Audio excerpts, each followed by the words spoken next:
amanat Undang-Undang Nomor 35 Tahun 2009, dan juga ada peraturan Mensos di situ, Permensos 9 Tahun 2017 dan Permensos Tahun 2019. Sedangkan dari rehabilitasi sosialnya, tujuan rehab-sosnya sudah ada. Di situ mampu melaksanakan keberfungsian sosial. Yang B-nya terciptanya lingkungan sosial yang mendukung. Nah, ini harus dilakukan oleh kita semua yang bergerak dalam rehabilitasi sosial.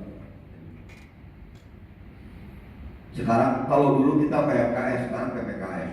PPKS itu adalah perlu program pelayanan rehabilitasi sosial, tetap progres 5.0 sesuai dengan klasternya. Sedangkan di sini klaster kita yang ada di penyalahgunaan nafsa itu populasinya 3,6. Sumber datanya dari BNN dan Puskesmas UI 2019. Kalau untuk penyandang disabilitasnya kita udah 30,4 juta. Populasi untuk guna sosial dan korban perdagangan orang KPO itu 1,04 juta. Lanjut usia itu 12,6 juta, dan anak terlantar, bayi terlantar, BH, MPK itu udah besar kali 27,47 juta. Lanjut, Bang. Di sini saya membicarakan mengenai masalah penyalahgunaan nafsa. Jadi ada 3 faktor saling terkait yang mempengaruhi perilaku penyalahgunaan nafsa. Yang pertama itu adalah faktor individu dari orang penggunanya. Yang kedua faktor lingkungan masyarakat. Yang ketiga adalah faktor keluarga. Sedangkan penyalahgunaan nafsa itu ada di dalam circle itu. Lanjut. Kalau faktor individu ya mungkin bapak-bapak udah tahu semua. Apa? Itu pertama ya, coba gitu ya, ikut-ikutan, ingin disebut pemberani, bla bla bla bla ya. Terus dia punya lemah kemampuan untuk menghadapi tekanan hidup. Karena kalau anak-anak sekarang itu kalau nggak ditemenin, kayaknya minder, wah takut kawin teman lagi, yang akhirnya faktor individunya keluar untuk menggunakan. Untuk faktor keluarga, ya itu orang tua, ya orang tua yang terlalu keras, terlalu permisif, atau orang tua terlalu sibuk, orang tua tidak harmonis atau bercerai, orang tua yang juga memakai, atau komunikasi antar anggota keluarga tidak lancar. Kalau faktor lingkungan, yaitu ya di situ ada lingkungan permisifnya, apatisnya, EGP, mampu pikirin, gitu kan? Karena udah sok bodoh, ya kan? Individualisnya ada, tingkat kepada tertentu itu penduduk itu melampaui batas layakan penghuni pun juga sudah berhimpitan. Sistem pengawasan di sekolah pun juga longgar, dan kebijakan terlalu soft terkait penyalahgunaan narkoba. Itulah 3 faktor yang saling terkait mempengaruhi perilaku penyalahgunaan. Lanjut. Dapat karakter individu dari KPM, korban penyalahgunaan nafsa, dampak intervensi komprehensifnya sengaja dimerahkan. Ini bisa dilihat dari karakter individu yang terbentuk akibat terbiasa konsumsi nafsa. Itu istilahnya dulu itu ya ada bohong, nyolong, bohong itu rajanya bohong, penyalahgunaan nafsa itu berusaha untuk berbohong untuk apapun dia mendapatkan nafsa. Ya, yang kedua itu bengong dia mikirin apalagi yang dicolong. Karena yang terakhir nyolong, apapun benda yang ada di dalam rumah, di luar rumah, selalu membuat ulah seperti itu. Nah, dampaknya akhirnya terlihat sendiri dari sosiologisnya, dari pecandu dan pemakai nafsa mengalami kondisi stresnya seperti apa, ada di situ. Dan proses ini akhirnya pencegahannya seperti apa, goalsnya seperti apa. Nah, ini kita juga harus bisa mengetahui lebih jauh lagi. Karena apa? Dampak sosiologis yang ada di pecandu, di pemakai nafsa itu sangat penting. Sesuai dengan apa yang telah ditulis Itu pencegahan, penanganan hukum, rehabilitasi medis, rehabilitasi sosial ini masih belum ada sinkronnya.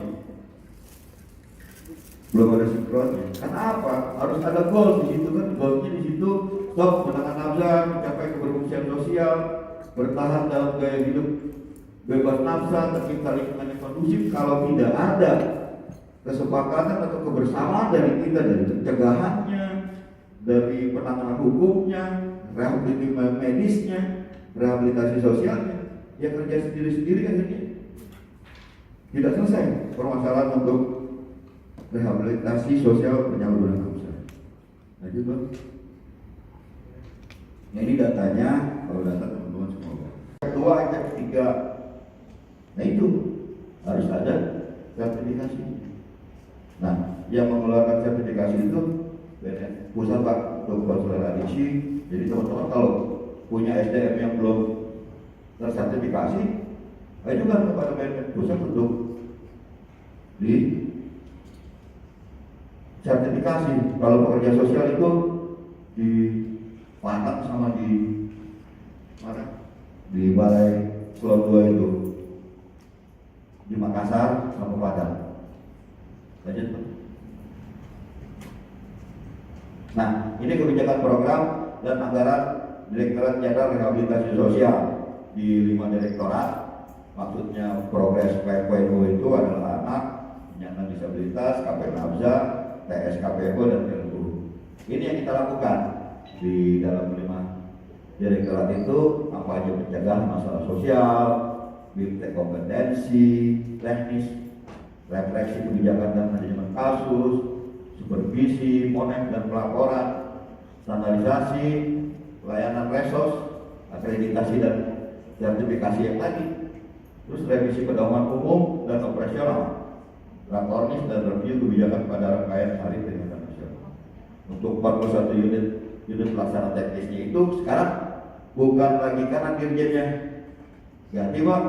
Kalau kemarin kan progres PPO, sekarang dengan Pak Hari Hikmat kita menggunakan asistensi rehabilitasi sosial, ya, melalui temporary shelter, dukungan keluarga, family support, perawatan sosial, respon kasus, terapi psikologi sosial, pelatihan keterampilan dan kewirausahaan, peningkatan kapasitas LKS mitra kerja dalam rangka akreditasi lembaga dan sertifikasi SDM, membangun renovasi balai besar dan balai lokal. Ini untuk yang ada di bawah kementerian.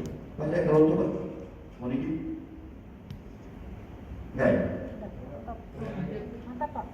Untuk sekretariat yang SDM pendamping, rehabilitasi sosial, kontak center, ruang data, studio mini, SIM PPKS, indikator kinerja, dashboardnya ada di gedung D, SKTK, Eselon, RPTC, terus penyederhanaan nomenklatur, revisi SOTK, sama harmonisasi peraturan perundang-undangan.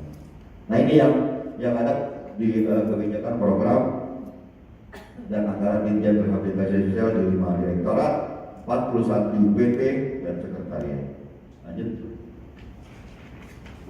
Nah, ini kegiatan dari 5 direktorat.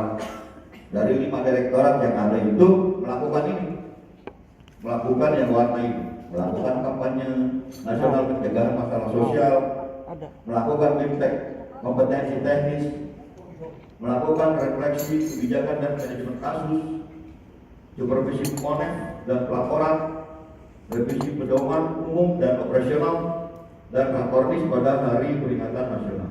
Nah, ini yang dilakukan oleh atensi yang ada di 5 direktorat. Nah, kalau ini langsung berhubungan dengan teman-teman saya yang ada di PWL. Karena di sini kegiatan di unit pelaksana teknis langsung di UPT itu asistensi rehabilitasi sosial, atensi, rehabsos dan bansos terintegrasi. Semua bantuan sosial di UPT. Jadi tahun depan Bapak untuk mengajukan bansos KPN yang seperti biasanya itu ke Direktorat Nafsa, sekarang harus ke UPT. Ada UPT 5 nanti ada 5 UPT yang di bawah Kementerian Sosial yang menjadi nanti letak regional. Mungkin Sumatera nanti di mana, yang lain di mana ditempatkan. Jadi 5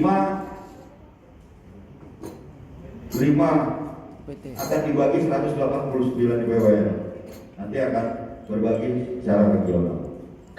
Dukungan keluarga juga begitu, perawatan sosialnya begitu, terapi sosialnya, dan pelatihan keterampilan dan inkubasi kewirausahaan. Kalau yang polisi shelter itu ya seperti kemarin saya menangani yang masalah kasus yang sudah dicat dari pabrik dan tidak punya tempat tinggal dan dia terlantar COVID itu shelter. Respon kasus itu juga dilakukan oleh UPT. Renovasi balai itu juga dari hanya gedung ruang sarana prasarana yang ada di UPT. Peningkatan kapasitas LKS mitra kerja itu melakukan pendampingan kepada LKS mitra kerja masing-masing seperti ya PWL, LKS Nafsa, seperti itu. Lanjut. Nah ini gambaran saja 41 unit UPT yang ada di seluruh Indonesia, 41 unit pelaksana teknis yang ada di Indonesia. Kalau untuk anak itu ada 8, kalau untuk balai besar itu loka dan loka itu ada 19, untuk balai dan loka itu TSKPU itu ada 6, untuk UPT KPN itu ada 5. Untuk kita ada edukasinya gitu loh. Kita melakukan tentang pola pengasuhan seperti apa, perawatan seperti apa, perlindungan tempat untuk KPN itu seperti apa. Lagu-lagu yang dulu orang tua lakukan itu jangan diulangi lagi, karena itu udah terekam di anak. Harus dirubah. Mindset juga dirubah karena tujuannya adalah pemulihan untuk KPN. Orang penyalahgunaan nafsa. Ini di sini barang fiskal dilakukan untuk keluarga, baik ketika anggota keluarga atau penerima manfaat dalam proses layanan rawat inap, rawat jalan maupun bagi masyarakat umum. Ini harus dilakukan. Belum tentu semua masyarakat juga bisa memahami itu. Seperti itu. Lanjut. Nah ini family preservation, ini untuk menjaga kondisi dan keberlangsungan dari penerima manfaat atau klien di lingkungan keluarga, terutama ada indikasi konflik, penolakan, perlakuan salah, kekerasan, maka dilakukan berbagai upaya meliputi dialog keluarga, mediasi, reintegrasi keluarga. Yang paling penting adalah reintegrasi keluarga, karena masuk lagi dia di dalam keluarga setelah dia rehabilitasi. Kalau setelah dia rehabilitasi keluarga masih punya perilaku yang seperti dulu lagi, tetap aja anak tidak akan berubah. Babi aja masih begono.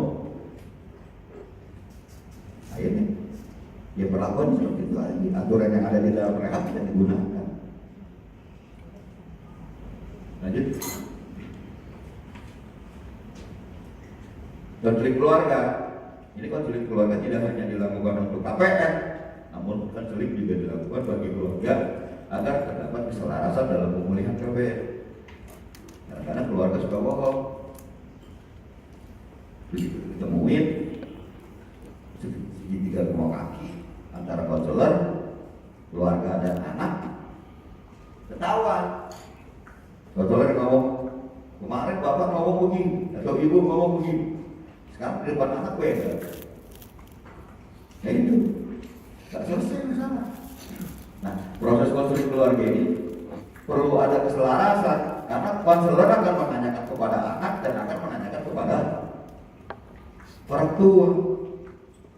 Tinggal disinkronin, nyambung gak nih? Kalau gak nyambung gak selesai. Makai lagi. Lanjut.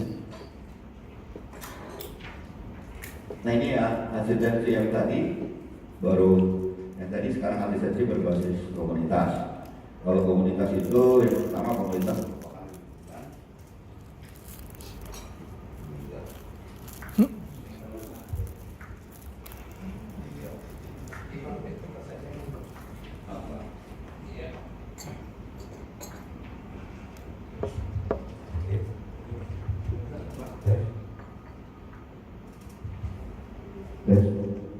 ya, untuk atensi berbasis komunitas, yang pertama komunitas merupakan lingkungan terdekat bagi penerima manfaat dalam pemenuhan kebutuhan fisik dan psikis.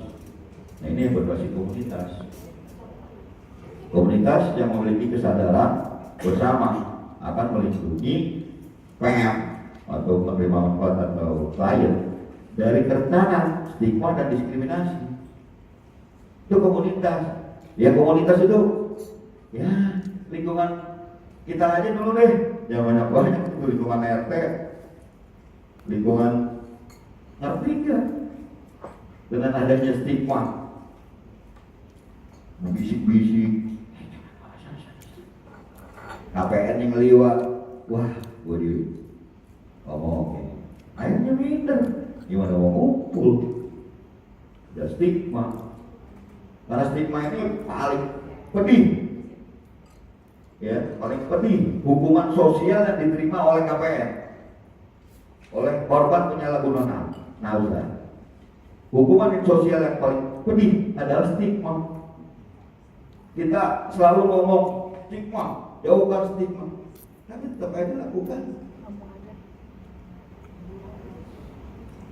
Jadi perlu membangun itu ya dari teman-teman di BWL, dari teman-teman instansi terkait melakukan berbasis komunitas itu seperti apa? Gitu.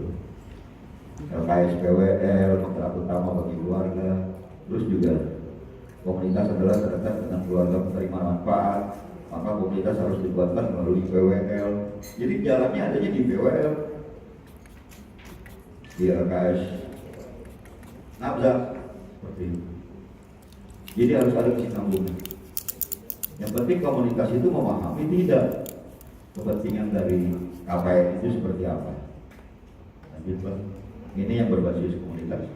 Yang terakhir, atensi berbasis residential care, maksudnya ini rawat inap, ya residential care, perawatan sosial bagi penyalahgunaan nafsa berbasis residensial melalui balai resos, melalui panti resos, PWL, mungkin nanti ada lembaga kesejahteraan sosial nauza yang belum masuk di PWL, tidak lokal dulu.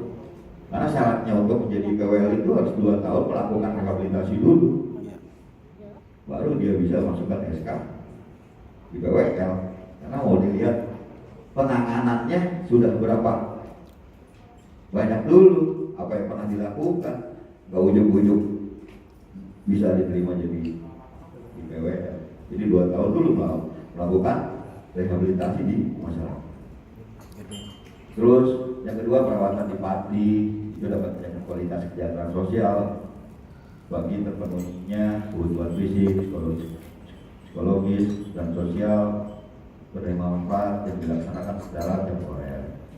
Nah kalau layanan residensial adalah alternatif terakhir. Karena apa? Ya UPT Balai sebagai center untuk memfokuskan pelayanan kepada meningkatkan kapasitas UPT daerah dan LKS agar lebih bisa memfokuskan kegiatannya pada penguatan dukungan keluarga. Dari tadi saya sampaikan, yang penting itu komunitas keluarga. Jadi untuk masuk ke UPT yang ada 5 itu maupun PWL itu terakhir keluarga. Jadi family support group itu sangat penting untuk psikoedukasinya. Gitu. Jangan hanya ngumpul-ngumpul aja, tapi psikoedukasi. Lanjut Bang. Oke, ini sinergi sistem dukungan dari pemerintah pusat, provinsi, kabupaten, kota terhadap asistensi rehabilitasi sosial. Di situ ada APBN, ada APBD dan swadaya masyarakat. Kalau pendekatan strukturalnya paling atas itu lihat dari makronya, Kementerian Sosial itu dan KL, kementerian lain itu mengenai masalah regulasi nasional, NSPK, sinergi kebijakan, dan program akreditasi dan sertifikasi. Itu untuk makro, untuk pusat. Untuk dinas sosial dan Pemda provinsi itu mezo, itu regulasi regional, NSPK provinsi, sinergi program kegiatan. Untuk mikronya, Dinsos dan Pemda kabupaten kota itu regulasi regional, NSPK kabupaten, sinergi kegiatan, dan SMEK. Kenapa? Di dalam kebijakan makro, mezo dan mikro itu pendekatan strukturalnya sudah ada, ya sudah ada dari kebijakan program, anggaran tadi, kebijakan anggaran lagi, program, kebijakan anggaran itu dari makro, mezo, mikro. Tapi tetap saja yang di bawah adalah yang saya sampaikan tadi, irisannya itu ada 3, family based care, community based care, sama residential based care itu tetap menjadi pendekatan fungsionalnya. Karena apabila tidak ada keterkaitan irisan tersebut, penanganan pelayanan rehabilitasi tidak berjalan dengan baik. Lanjut Bu.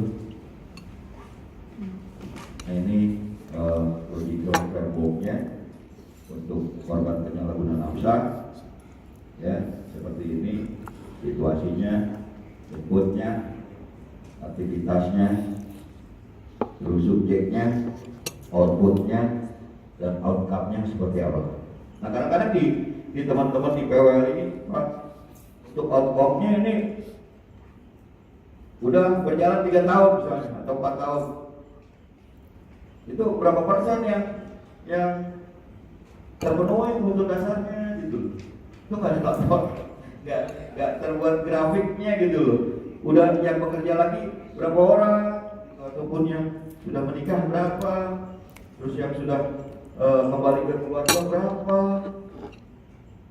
Itu penting bagi PWL untuk membuat itu kinerja PWL gitu. Dibuatkan itu. Kenapa? Itu dasarnya kita, indikator keberhasilan kita itu ataunya apa? Kinerja dari teman-teman di PWL. Jadi harapan kami dari Kementerian Sosial dengan adanya framework ini, teman-teman di PWL yang ada di Kepulauan Riau sukses dan maju lancar dalam menjalankan pelayanan rehabilitasi sosial korban penyalahgunaan nafsa. Lanjut Bang. Nah ini hanya bagian kemanusiaan di Kementerian Sosial, pilar-pilar sosialnya Tagana. Tagana itu kita melakukan ada personilnya 39.004 orang. Pelopor perdamaian 749. Untuk PKH itu paling banyak PKH 39762. Pendamping Bansos Pangan itu 7515. Buat damping dari Rehab-Sos itu 2919 dengan jumlah personil 89.945 personil. Lanjut. Dan ini pendamping rehabilitasi dibagi dari 2919 itu anak 769, untuk disabilitas 1066, untuk Peksos Nauza dan konselor adiksi dulunya 1.200, sekarang berkurang nih. Karena apa? Ya karena sudah harus ada sertifikasi dan akreditasi. Mohon maaf aja, harus dilakukan itu, kita harus profesional gitu. Lagi waktu zaman saya nggak perlu sertifikat gitu. Terus sekarang perlu, orang normal pun bisa jadi konselor adiksi asalkan mengikuti kurikulum 1 sampai 8, mengikuti UTC 1 dan 2. Mungkin mau lebih tingginya lagi ICAP 1, ICAP 2, ICAP 3. Itu di negara lain Bu. Seperti itu. Dan untuk pendamping ilmu itu. Sumber daya manusia pelaksana Rehapsos Kapenabza di Kementerian Sosial. Nah ini ya, pekerja sosial. Ini sesuai dengan bidang Kapenabza. Sekarang di STKS pun itu sudah ada yang namanya jurusan Nabza, begitu. Jadi dan fokus perannya pun sudah terlihat di sana gitu loh. Ada perubahan perilaku Kapenabza, mengkondisikan, menyiapkan keluarga dan lingkungan sebagai perancangan. Nah, ini manajemen kasus, selaku manajer kasus, pekerja sosial itu manajer kasus. Jadi beda dengan masalah adiksi. Kalau masalah adiksi itu di dalam rehabilitasi rawat inap, dia mau melakukan perubahan perilaku dari pengguna ke normal, tidak menggunakan lagi. Kalau bisa dia nggak pakai lagi, nggak relapse gitu. Itu yang dirubah oleh konseling adiksi. Tapi kalau Peksos, bagaimana nanti dia di luar, berfungsi sosialnya di luar itu seperti apa? Itu kelanjutan kepanjangan tangan Peksos. Bukan konseling adiksinya yang keluar-keluar, enggak. Peksosnya, selaku manajer kasus. Butuh apa itu anak? Pada saat waktu dirawat inap, butuh sekolah. Untuk lanjutan sekolah SMA atau SMP. Dia gagal kelas 6, tidak lulus. Oh, masuk itu. Itu kerjaan pekerja sosial adiksi. Ikut paket A, paket B, paket C. Itu contoh yang kecil. Kalau mau bekerja pun pekerja sosial.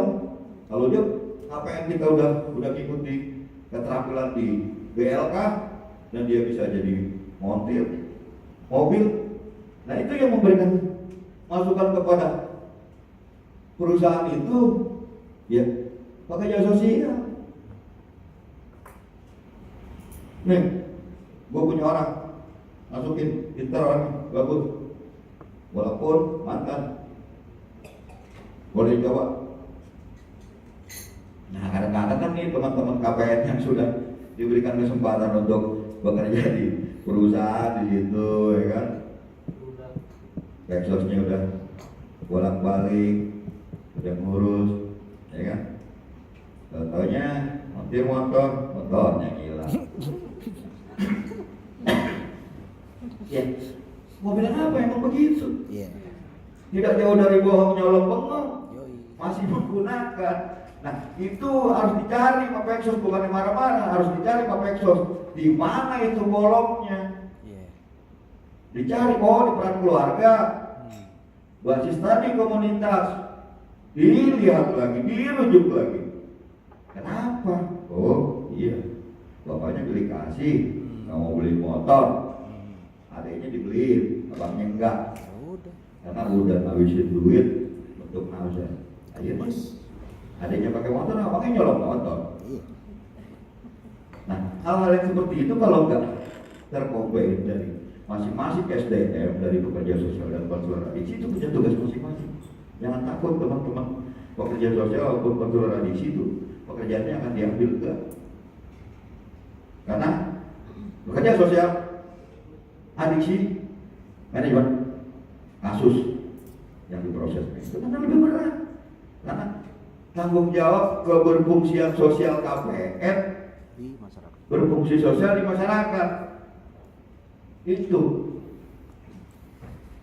yang penting. Kalau konselor adiksi juga pun berat, sama bebannya. Merubah perilaku dari pengguna, dari pecandu menjadi pulih, karena tidak ada kata sembuh. Yang menyatakan sembuh masyarakat, karena dia tidak menggunakan lagi, tidak membuat donor, tidak membuat masalah lagi. Nah itu baru masyarakat udah sembuh, dia udah baik, dia udah gak lagi dia. Nah itu masyarakat, bukan dirinya yang menyebutkan. Kalau dirinya yang menyebutkan, dia pulih. Tidak ada kata seperti itu. Lanjut Bang. Dan ini kegiatan prioritas untuk 2021 dari Kementerian Sosial. Untuk atensi kita rehabilitasi sosial itu memperkuat pelaksanaan rehabilitasi sosial berbasis keluarga, komunitas, dan residensial yang tadi ada irisan 3 itu tadi. Itu yang 2021 ya.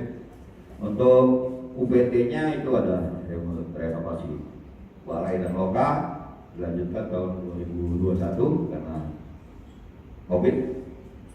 Dan juga kalau untuk Centerlink itu piloting Centerlink Resos, ada kampanye nasional, ada standarisasi balai, loka, LKS, dan panti sosial. Yang terakhir adalah kontak center untuk PPKS. Lanjut Bro.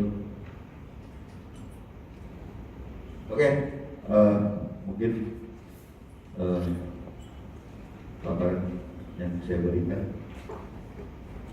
insya Allah ada manfaatnya dan ada kebingungannya karena saya mengejar waktu, kejar tayang, karena teman-teman harus membuat rekomendasi ya Pak.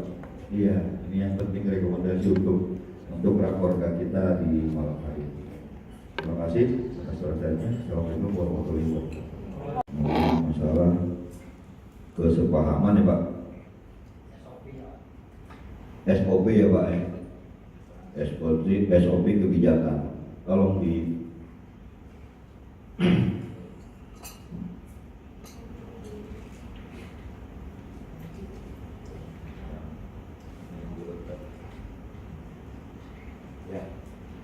sini Pak, sebenarnya udah ada di sini Pak, dari makro, mezo, dan mikro, peran masing-masing ada di sini Pak. Dengan pendekatan strukturalnya juga ada di sini, dari APBN, APBD, swadaya, masyarakat sudah ada di sini.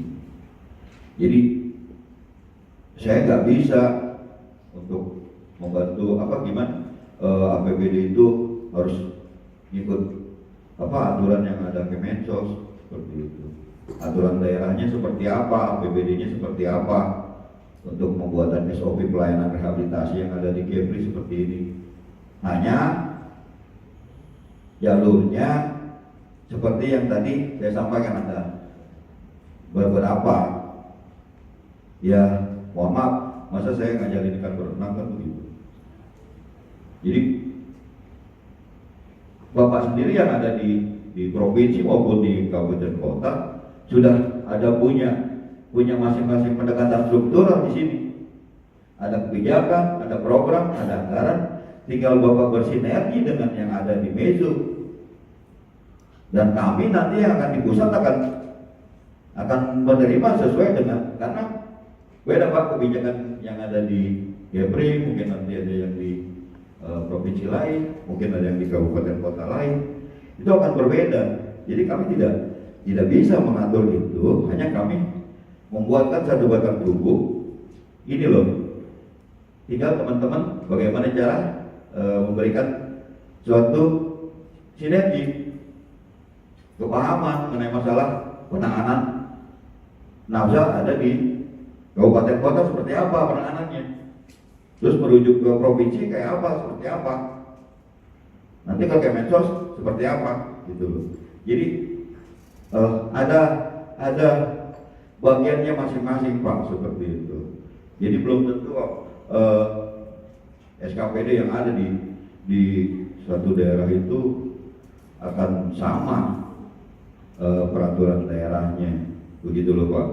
Jadi kalau mengenai masalah SOP ini tergantung dari wilayah daerah Bapak di kabupaten kota. Secara struktural, pendekatan strukturalnya itu di mikro. Silakan Bapak membuat regulasi regional seperti apa, SPK-nya seperti apa di kabupaten, sinergi kegiatan dan SMAP-nya seperti apa. Gitu. Bapak yang menyesuaikan. Kalau kami nanti kan di makro di tingkat pusat hanya tinggal merekrut, mengambil semua. Jadi tidak bisa kami memberikan, oh Pak, kota Batam harus gini loh, harus gini loh. Ya enggak, sesuai dengan apa yang tadi saya sampaikan ada di materi itu yang dilakukan oleh Kementerian Sosial. Silakan teman-teman dari SKPD yang ada sesuai dengan pendekatan strukturalnya menempatkan dirinya seperti apa. Seperti itu Pak. Terus terkait petunjuk ya Pak. Yang nomor 2. Nomor 2 apa Pak? Bicara soal anggaran ini Pak. Ya kalau soal anggaran kan sudah memang itu yang kita nggak bisa ikut campur dari Kemensos seperti apa mengenai masalah anggaran yang ada di daerah seperti itu. Karena kan masing-masing daerah pun ya ada yang punya anggaran, ada yang tidak. Hanya dari Kementerian Sosial yang memberikan bantuan sosial untuk IPWL yang ada di daerah masing-masing yang ada di 189 IPWL. Jadi mohon izin Pak, bukan saya tidak mau memberikan masukan karena memang kalau masalah anggaran ya hanya dana dekon dari Namza yang ada sampai saat ini. Yang lain udah nggak ada Pak. Itu udah terlihat dari APBN. Gitu. Jadi mungkin 2021 saya kurang tahu masih ada kan dekon. Nah ini tergantung dari pendekatan struktural teman-teman dari provinsi seperti apa, dari kabupaten kota seperti apa. Jadi ya silakan membuat regulasi sesuai dengan regionalnya gitu. Jadi tidak mempersempit ruang gerak Bapak begitu dari SKPD.